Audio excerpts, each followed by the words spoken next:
3 বছর পর আবারও অভিনয়ে ফিরলেন চলচ্চিত্রের মিষ্টি মেয়ে পূর্ণিমা। ঈদুল আজহার জন্য নির্মিত টেলিফিল্ম আমার বেলা যে যাইতে অভিনেতা মাহফুজের বিপরীতে রয়েছেন পূর্ণিমা। বদরুল আনাম সৌদের লেখা টেলিফিল্মটি পরিচালনা করছেন আরিফ খান।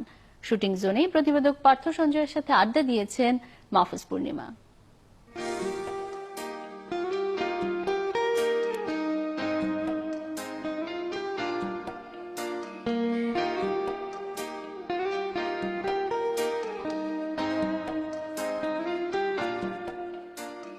এই নাটকটি যখন অফার করা হলো আমাকে, তো তখন আমার কোয়ার্টিসদের কথা বলা হলো যে আফজাল হোসেন থাকছেন, সুবর্ণা মুস্তাফা থাকছেন, মাহফুজ আহমেদ থাকছেন।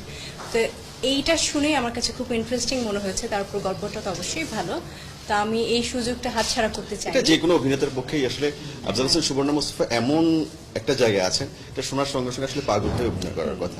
মাঝে না ফেরার গল্প হচ্ছে, আমার ছোট্ট একটা বেবি আছে, বেবিটার বড় হওয়া পর্যন্ত অপেক্ষা করছিলাম। এখনো ছোট, ওকে বাসায় রেখে সেখানে কাজ করতে খুবই কষ্ট হয়। এর পরেরটা জানি না, আপাতত এটা করছি, এটা শেষ করি, দর্শকরা দেখুক।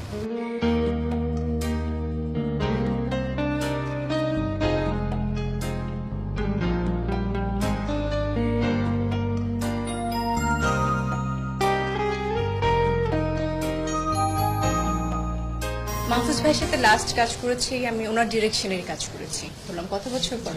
3-4 বছর। 3-4 বছর। 3-4 বছর কাজ করেছি। আমরা কম কাজ করেছি, কিন্তু কাজগুলো ভালো লেগেছে করে।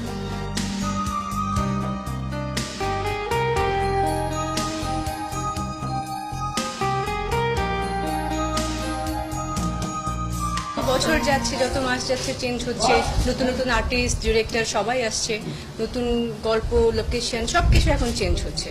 তো যতটুকুই দেখেছি ভালোই লাগছে, যেটা অ্যাপ্রিসিয়েট করার মতো যে সবাই আসছে, কাজ করছে, অনেক চ্যানেল হচ্ছে, অনেক আর্টিস্ট হচ্ছে। হ্যাঁ, কাউকে হয়তো বা সেভাবে চেনা যাচ্ছে না, যে আমরা যেরকম আমাদের আসতে কষ্ট করে চেনাতে অনেক সময় লেগেছে, এখনকার ছেলেমেয়েরা হচ্ছে এসেই অনেক বেশি পরিচিত হয়ে যায় সোশ্যাল মিডিয়াতে, ফেসবুকে, যেটা আমাদের সময় আসলে ছিল না। আমরা অনেক কষ্ট করে আমাদেরকে চিনিয়েছি। তো এগুলো কিছু একটা ব্যাপার আছে।